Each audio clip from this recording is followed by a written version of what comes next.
guys, just wanted to say this is a two-part series with Opinion Overload podcast. This is the first part, which will be covering conspiracies, and stay tuned for part number 2, which will be MMA. The Meat Cartel.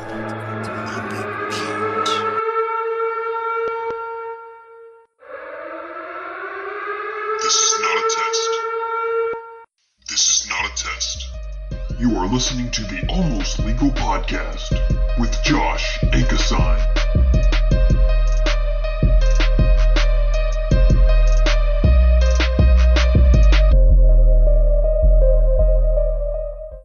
All right, welcome to the Almost Legal Podcast. This is Josh Ankesheiln. I'm joined today with Trace from the Opinion Overload Podcast. How you doing? Good, man. You reached out to me. You wanted to talk about some conspiracy theories. Yeah, I was scrolling through Instagram, just trying to look for people to collab with, and I came across your guys' podcast. And I was like, you know what? Opinion Overload, we cover conspiracies for pretty often, I would say. And I was like, let's collab with these guys. They seem to have some pretty interesting content. Yeah, I would love to cover more conspiracy theories. Yeah, I've been taking a little bit of a distance from it recently, because what I do with the show is it's, a lot of history, in-depth research, like what actually happened. Mm-hmm. And I try to take a skeptical approach to kind of say, like, okay, someone says the Illuminati exists, but let's be real and analyze. Is there any evidence? Does that evidence make sense? Could it possibly happen? Right. See, that's the same way I look at it. Like, I don't have, and I guess some people could view this as like a cop-out, having a cop-out, but I don't have a theory of my own. I go into it and I'm like, could this happen? Would it make sense for it to happen? And the real conspiracy theories that I really latch onto are the ones where the actual conspiracy makes more sense than what actually has been told. You know what I mean? Yeah. There's a few like that. A lot of the government ones, like, they tell us one thing and then you're like, okay, that doesn't make any damn sense. Well, there was one, I got into conspiracies through aliens, like a lot of people. Uh-huh. And, I believe for the longest time about the Roswell incident, right? Right. Until recently, I was kind of going through all the research, and I saw a video that led me down the path, and there was actually a solid evidence that the U.S. putting out the info that there was a UFO crash was to cover up a secret project that they didn't want the Russians to know about, because they were spying on them with some new technology. And them putting up a UFO crash and taking it down seemed more plausible to cover up the information than them accidentally just letting out this top secret project. Right. I have mixed feelings on the alien thing. But the Roswell and pretty much anything that the government gets involved with alien, why is it always a weather balloon? You know what I mean? Like what's the attack on Los Angeles or whatever? They shot at it for weird. 2 hours. That was weird. That's one of the few that I can't explain. That and the Phoenix Lights. Like, I don't. That's a name I haven't heard in a long time. The Phoenix Lights, man, it's hard to argue that. And then the governor comes out and tries to troll people and brings an alien to the press conference. A guy dressed up in an alien costume like an asshole. No, it's there's tons of them, man. Like, I don't even get it. Like, I'm mixed on aliens. Like, statistically, yes, it's more plausible that there's more intelligent life in the vast reaches of the universe. But how come they haven't been seen? Like, I get it. They're like, oh, they don't want to interact with us. We're not advanced enough or whatever. But, like, there's not one race that, if they are real, let's say they're real, UFOs are real, there's not one race that's just, like, gung-ho and they're like, I want to meet these sumbitches. Like, I love apple pies. Well, that's how humans would approach it. Right. We don't know what they act like. If we found something, we would be over there in 45 minutes. We would find a way, and we would plant our flag and be like, this is try to take over. Yeah. I heard a theory because they say, okay, it can't real because the reaches of space, by the time you get to, from point A to point B, it's, however many light years away. I heard it. What if they send like droids or like AI, and that's how they can travel distances and not be affected by the space, lack of oxygen, food, and aging. That's the angle I lean towards with the Greys. You know about them? Yes, that's the most popular ones. Here's what I think: is a species analyzed, our sector of space, and said, okay, well, this type, this humanoid shape, is the most dominant and effective platform, basically, to operate in this environment. Let's create something kind of similar as a shell, put an AI in it, and just let it operate and collect data for us, and it'll come back whenever we want it to. Right. That's kind of where I'm at. Like, if I'm gonna entertain the thought, that would make sense to me. The biggest thing for me, the Drake equation? No. It's an equation. It's complex. I don't remember it off the top of my head, but basically it estimates the amount of functional, intelligent civilizations in the known universe. Mm-hmm. The number is, I think it's around somewhere like 100 million functional civilizations. And to think about, how humans have progressed, I would pose the question is how many of those 100 million societies are at a similar level of technology to us, to the point where they really can't reach out as far as, some of the species that we think may exist. Yeah, it's like a never-ending thing. Like you'll lose your mind before you can get to that answer. Yeah, and I felt like that's a lot of reasons why a lot of people jump onto that is because like the thought of the unknown. I guess like there's no way to actually prove it or disprove it. Mm-hmm. And that's conspiracy theories. It's like a slippery slope because like if you call someone insane, that person that has been claimed to be insane seems more insane by saying they're not insane. And it works on both sides of the conspiracy theories. If you're on the side of defending the conspiracy theories, you just sound like a shill or and if you're on the other side, you're like, oh, there obviously is a conspiracy theories because they're doing X or, you know what I mean? And it just kind of both sides feed each other. And it's just, I feel like it's going to be a never-ending story. Well, it's kind of the thing, like for me, when I was a kid, and I was getting into it, I believed everything. You mean like left and right, the mainstream? No matter how crazy the conspiracy was, like I would believe it. Oh, okay. But then, I started having to sort out like, okay, what's plausible, what isn't? And I think what hurts the whole conspiracy theory thing is, one, the fact that they're called conspiracy theory. Right.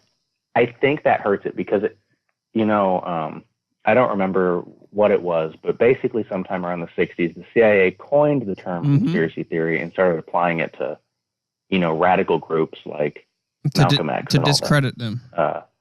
Yeah.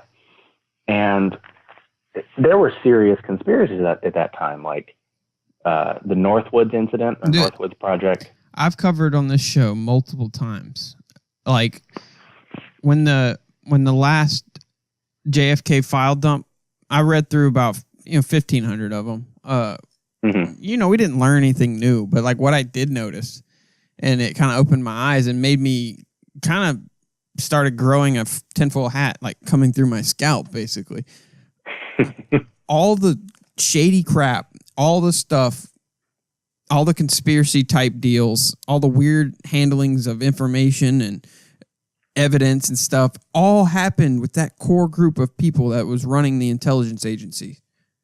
Yeah. In that time frame. Think about it. Think of everything that happened in that time frame from the end of World War II all the way up to, what you got end of World War II, you got Hitler, right? And then they have that picture of him in the files saying he was alive in Argentina 10 years later. Then you have that's a rabbit hole. Yeah.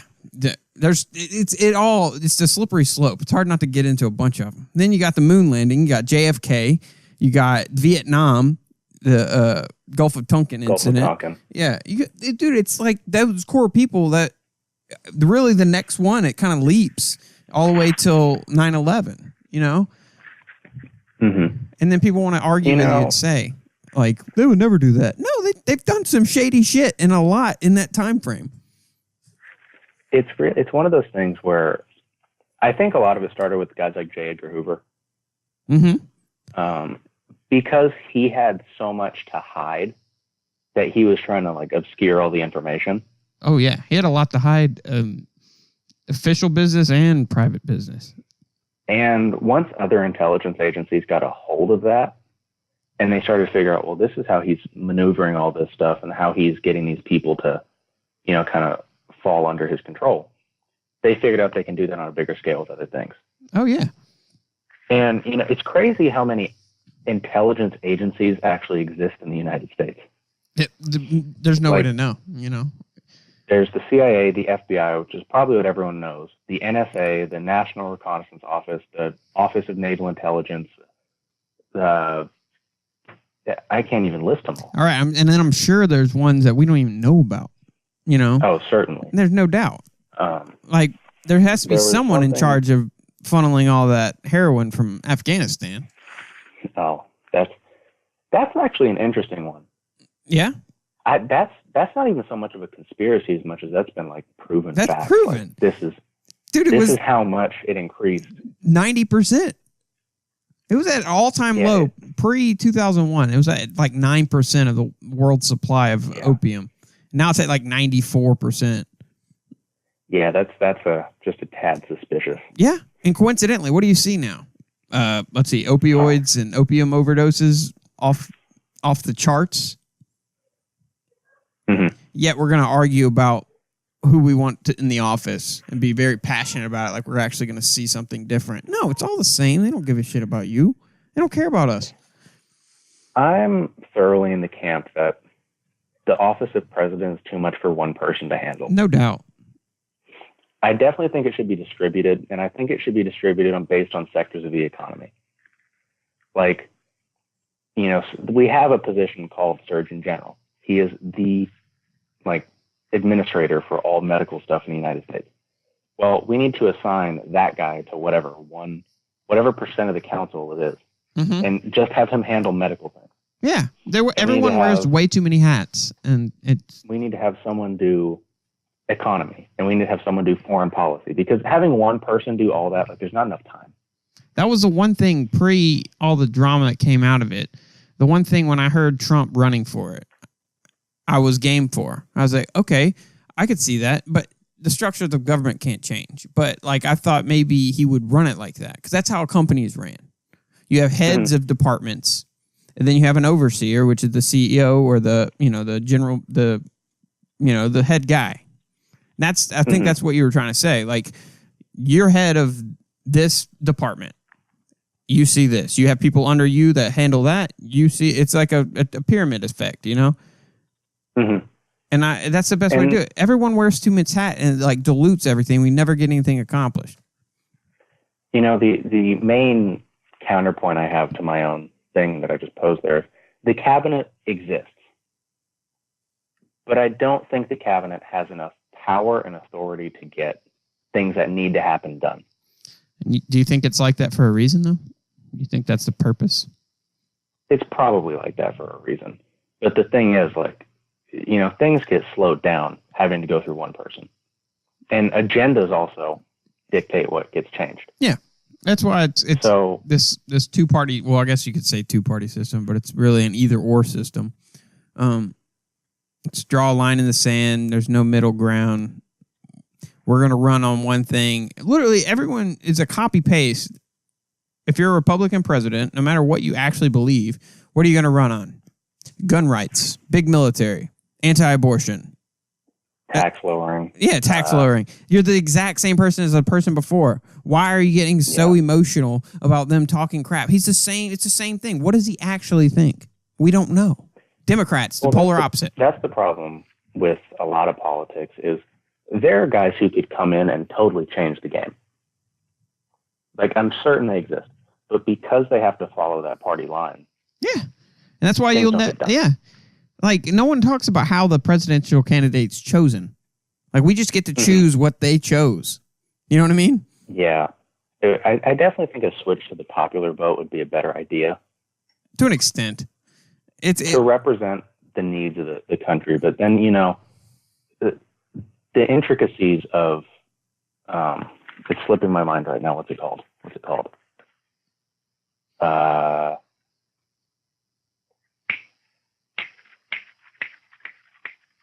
Do you know the name? Of what? Of just like... It's not popular vote, but it's what the system we use now. I just can't remember the name at the moment. Oh, the Electoral College? Yeah, that. Yeah. It exists for a reason, and I understand, you know, that it's there, but it's such a hard decision to go, okay, well, the popular vote seems to be representative of the people. Yeah. But the Electoral College is obviously thought out to balance. Well, you got to think of in the psychology or the psychological view of things. Okay, if you're in let's say, if you're locked in a house with someone or a group of people that act a certain way for an extended period of time, you're going to start acting the same way and kind of thinking the same way because you're in the same environment.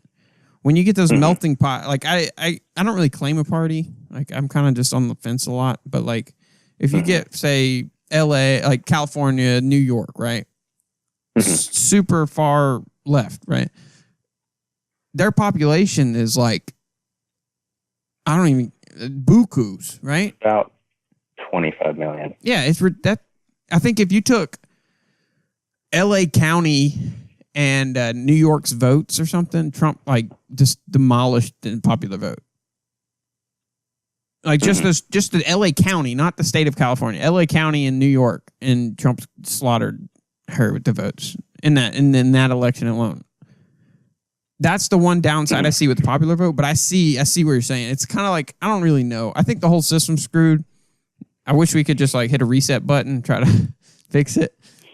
Yeah, that's kind of like. I could see how it would work in when the country was formed, because in order for you to get something to somebody, you had to get a guy on a horseback and him bring a letter. But now, hey, a text message, an email, you know. Yeah. It's instantaneous. But hey, going back to conspiracy theories, you said you believed everything, right? So you got for a little while. Yeah, for a little while. How crazy did you get? I know the feeling, and I know what you probably went through. You fumbled upon one of them. Then there was a story. What was your first conspiracy theory that you were balls deep in? I was about 13 at the time, and there was a story about military abductions. Military abductions. You know what that is? Maybe. I might be thinking of something. What is this? So the brief concept is, it's not aliens that are abducting people, it's the military. Okay. And there's a super black ops group that's doing genetic testing way deep in the Dulce underground base, and they're working with aliens. Yes, I've heard that one. Okay.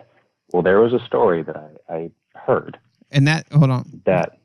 Just to make sure I'm clear. Mm-hmm.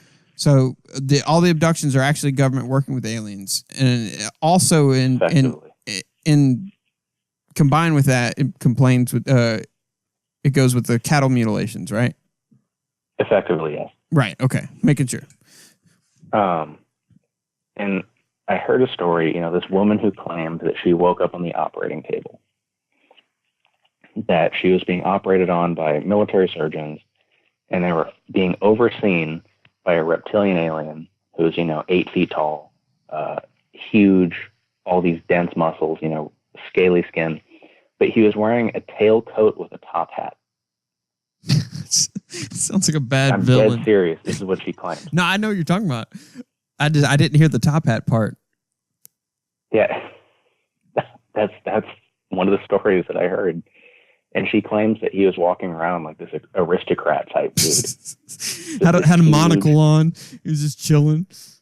Yeah, he had a monocle in the eye. Off his snout, he had to get it screwed into the bone. Like 900 pounds, 8 foot tall alien just walking around. Well, I've heard there's multiple conspiracy theories about reptilians or the reptilian aliens living on deep in the ground. There's a bunch of them with that. But yeah, is this one ties into all the things that doctors, this is coming like even recently, people are getting like x-rays and they have stuff embedded in them.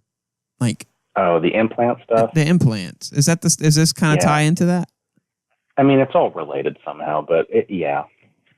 The whole implant thing is kind of weird because there's guys who claim they have gotten them out and they, had them analyzed by a materials lab, and the materials aren't able to be reproduced anywhere on Earth, even like remotely within the solar system, apparently.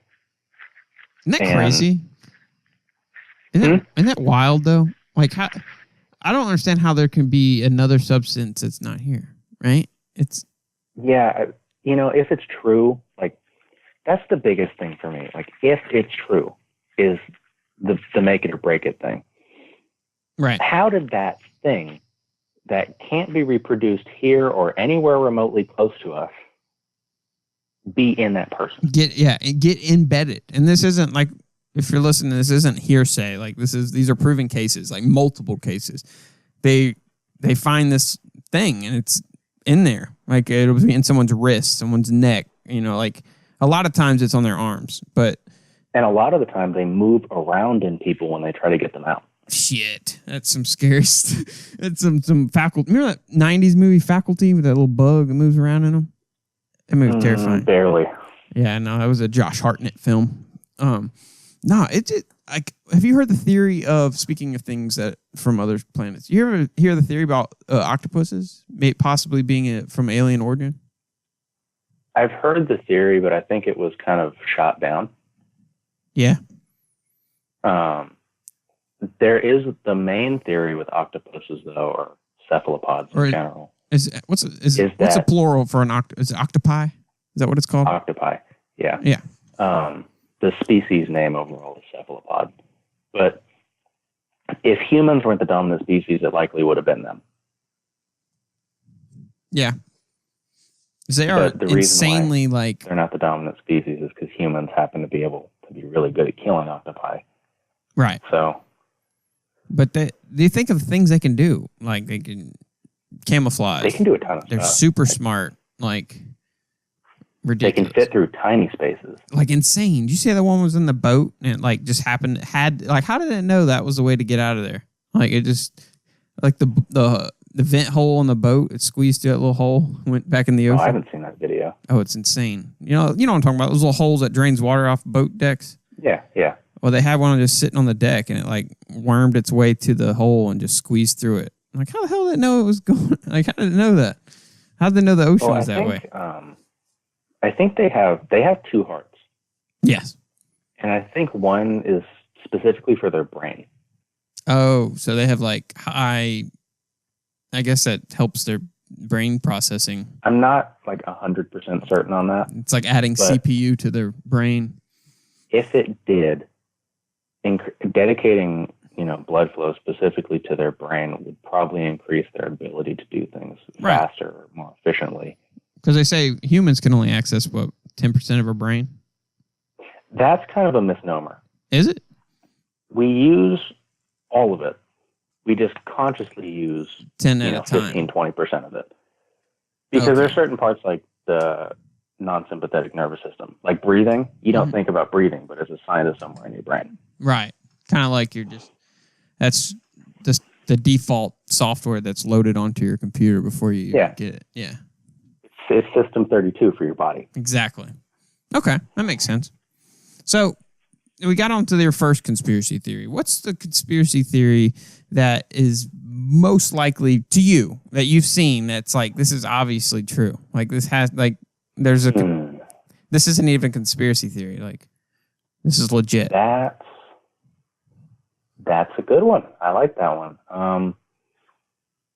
If I had to do one, I would probably say MK Ultra. MK Ultra? Mm-hmm. MK Ultra, that's going back. Give me a date on that.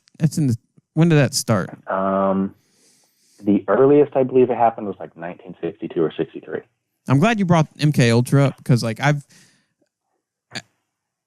I'm kind of broad with a lot of things because I try to cover a lot of different things at once. I brought up MK Ultra and kind of got sidetracked 5 times in multiple episodes, and I kind of want to get into it. Explain what MK Ultra is to people, because maybe you could do it better than I can. So on the base level, the CIA was attempting to figure out how mind control worked. And what they did is they took a bunch of drugs. Think mescaline, LSD, psilocybin. I don't believe DMT was a part of it, but you could include it in there. And other psychedelic drugs. And before you continue, isn't that where LSD was created? I don't believe it was created there, but it was created by someone who was related to the CIA somehow. And keep in mind, too, also, before he finishes, this is the same CIA that I was telling you about that was in that shady time frame where everything crazy that happened in American history happened. Yeah. The same people. Okay. And continue, sorry. And, they took a bunch of kids. A lot of people were reportedly kidnapped, or they were put into, how they advertise to college students, like drug testing will pay you X amount. Yeah. Or a sleep study or something. Yeah, stuff like that.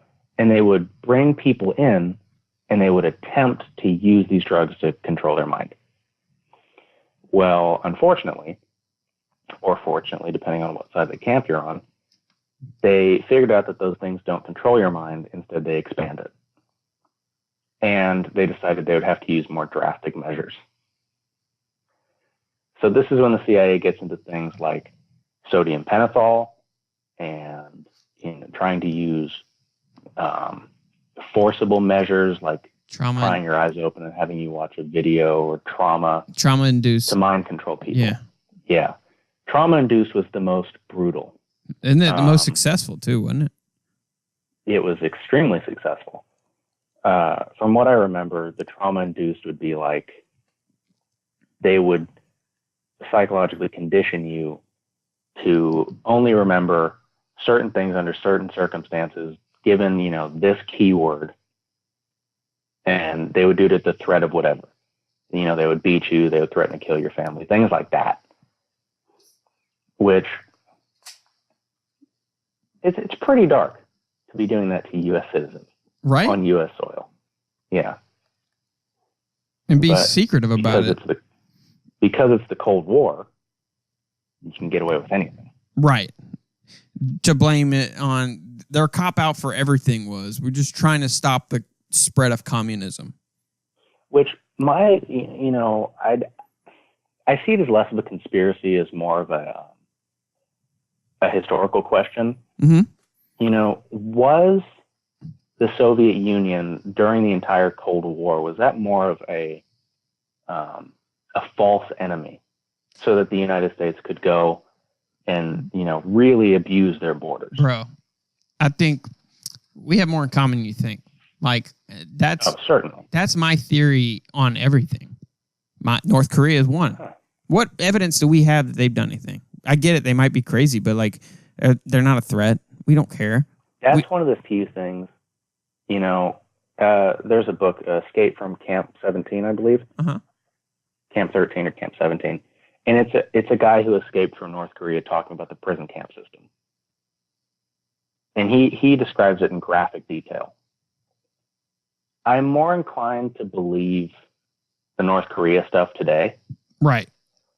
But, it's almost a philosophical question. We have no way into that country. We can't look in unless it's a sanctioned media doing it. Right. They don't communicate with us. I can't get on the phone and call my boy up in North Korea and see what's going on. No, they have their own set channels, their own. Yeah. You can only go to certain sites, that government approved sites. Yeah. I mean, their internet got somehow connected to the rest of the world's internet for 45 minutes sometime this year. And people got on it. They took screenshots of everything. Blew their mind a bit. It's kind of like The Village. Yeah, in The Village where it's looks like it's Puritan times, and then all of a sudden he walks out and there's a Jeep. I bet you it's mind opening. No, but my thought was, or is we always have to have a public enemy number one. Obviously now we're gung ho on Russia. And well, really, I would say it's the war on terror is our true. Right. But really all it is. Number one. Right. But we got to pick a country we don't like. And really with Russia, it's just a dick measuring competition. It's not really, we don't dislike each other. We're just prove that we're better. All right, man. Well, hey, thank you for coming on the show. Also, if you want to check out his podcast, where can they find find your podcast? You can find us on any streaming service, including Spotify, which is a killer move for us. And you can find us on Instagram at OpinionOvrload, OVRload. We couldn't get the E. Someone took it from us. I don't want to buy it back from them. You know how that is. And honestly, I hope you enjoyed me on the show. I hope your fans enjoyed me on the show. You know, I try to do the best I can, and I would love to come back on. Not a problem, man. Thank you. For real. It was entertaining, very informative. It kind of blew my mind there for a while. I didn't, because most people I talk conspiracies with, they kind of know a basic, like, oh, yeah, that exists kind of thing. And I have to kind of like I'm a mommy bird trying to feed them, you know, just kind of dropping knowledge on them. But since they don't know, they can't really interact with it. But yeah. Yeah, people don't want to go too deep in conspiracy theories, otherwise people think they're crazy. No, man, you gotta think outside the box. You never know what's possible. Yeah, that's where it's at. But yeah, you don't even want to be near the box. I know. I'm out of it. But hey, man, once again, thank you so much for being on the show. I appreciate it. We're definitely gonna have you on again. And all right. Have a good one, man. Until next, you too, I'll see y'all. See you later.